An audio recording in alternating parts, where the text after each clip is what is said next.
This is the first one of the railway stories from the Monsal Trail. Please turn me till the message plays. Travel back to a time when the quiet Monsal Trail was a busy railway line. Your guides are the people who rode and worked on the trains that ran along one of Britain's most scenic railways. The Monsal Trail Blues is a three-part song beginning at Great Longston and ending at Miller's-Dale. The railway was completed between Buxton and Roseley in 1863 to carry freight between industrial Lancashire and the East Midlands. By 1867, it was part of the Midland Railway main line between London and Manchester. The Buxton route became a branch line from Miller's-Dale station, which became an important railway junction. The Peak District lay in the way of the railway engineers. 12 tunnels had to be cut through hard limestone hills, while numerous viaducts spanned steep dale sides. Fast passenger expresses rushed through the dales, and local stopping trains connected Peak District villages with Manchester, Derby, Matlock, London and the world. The railway brought dairy herds to White Peat Fields by providing the means to transport milk, and opened quarries as lime was burnt at railside lime kilns. Trains steamed into tunnels and over viaducts for over 100 years until the line was closed between Matlock and Wydale in 1968. But its memory rides on. Please turn me till the message plays. I think my father became station master in 1947 at Longston Station, and one habit for all station staff was to be drinking tea. The train would arrive, or they'd have to go outside for something, and they'd look at their tea and be the dregs, and he threw the dregs of his tea on the railway line. And, you know, it was a flick, all railwaymen did it, or seemed to me. You also learned how to stride outside. I mean, station masters were really good at this, because they would stand upright, and they'd look at the train as it turned time. They'd look at their clocks first as it turned time. They'd stand on the platform and watch the train in. And I always remember the old bloke at Bakewell station. He used to say, Bakewell, Bakewell, Bakewell, Bakewell, Bakewell. The guard had his flag, and he'd stride out, put his flag on. Oh, the station master was due, and he had a flick like that. It was like that, too freak a flick, really. The train would go. Please turn me till the message plays.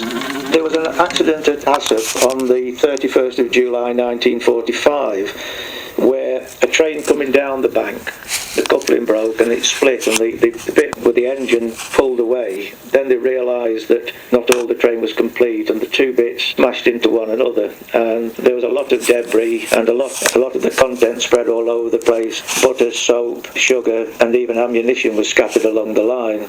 The story does go that the people in the locality were kept in soak for quite a few months. Please turn me till the message plays.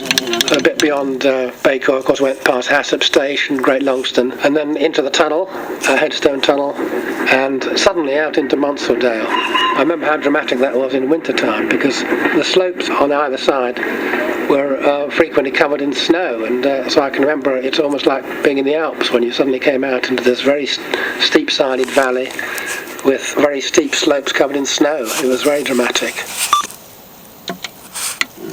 Holidays. Please turn me till the message plays. Mr. Gundry was a station master, and he used to run trips for the local people. We went to Blackpool and the Illuminations. Because every time we went anywhere, it was railway. The great thing was using it for holidays, I think. If we went somewhere else like Jersey, it was usually railway down to the coast, and then get a steamer, of course. Just after the war, we'd never had holidays, but we went to Blackpool for a week because we were little kids, and we went for a ride on the donkeys, and we asked the chap, what do you do with them in the winter when there's no visitors? So he said, we send them off onto farms. So I said, would there any chance of us having one? Well, certainly. So this donkey arrived at Miller's-Dale station in one of these huge vans that he called to himself, and he came for several years to stay for the winter on the farm. Jenny.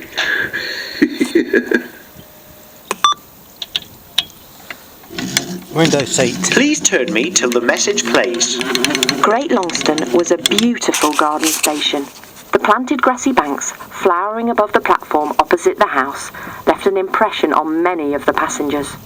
One of the highlights as we journeyed from Manchester to Roseley was looking for a garden at one of the stations. We knew that you came out of the tunnel and this station was very, very smart and had lots and lots of flowers, very well cared for, and it had the edges painted in white. Mr. Gundry was a very keen gardener and won many prizes for the actual gardens on the station, which ran really the whole of the length of the banks of the platforms, both sides.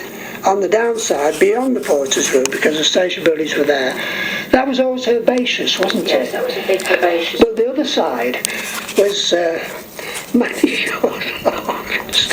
And I think the idea was to have it was an oblong with a circle in the middle, and that was how the station signs were made. So the middle bed, full of flowers, was the same shape as some of the British Railway station signs in those days. Please turn me till the message plays. You can see many remains of the line near here. You're standing in one of the railway cuttings hewn out of solid rock. The cutting creates a dramatic cathedral-like limestone gorge before the entrance to Headstone Tunnel, which carries the line deep underground before disgorging it onto the Monsal Viaduct above Monsal Dale. Cuttings, tunnels and viaducts reduce the gradient as the line climbed higher into the Peak District. If you head in the opposite direction away from Headstone Tunnel, you'll come to Great Longston Station after a kilometre, 1,000 yards. This Victorian country railway station is a relic of times past. Both platforms survive, along with the station master's house, waiting room and booking office, which are now a private house.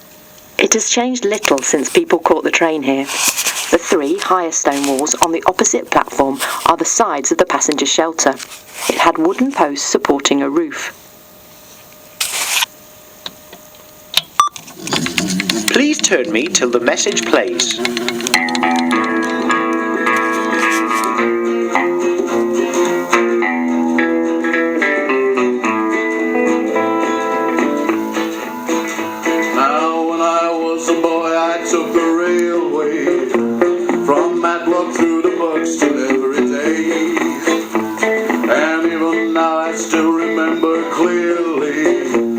Sights and sounds I met along the way. I recall that train going clickety-clack, tearing along down the track, hurtling like a demon through the dale.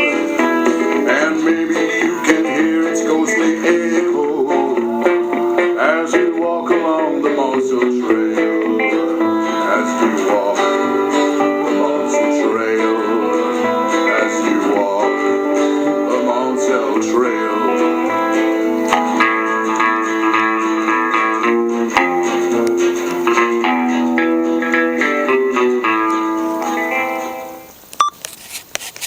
That's it. Thanks for watching. See you next bit. This is the first bit. Bye.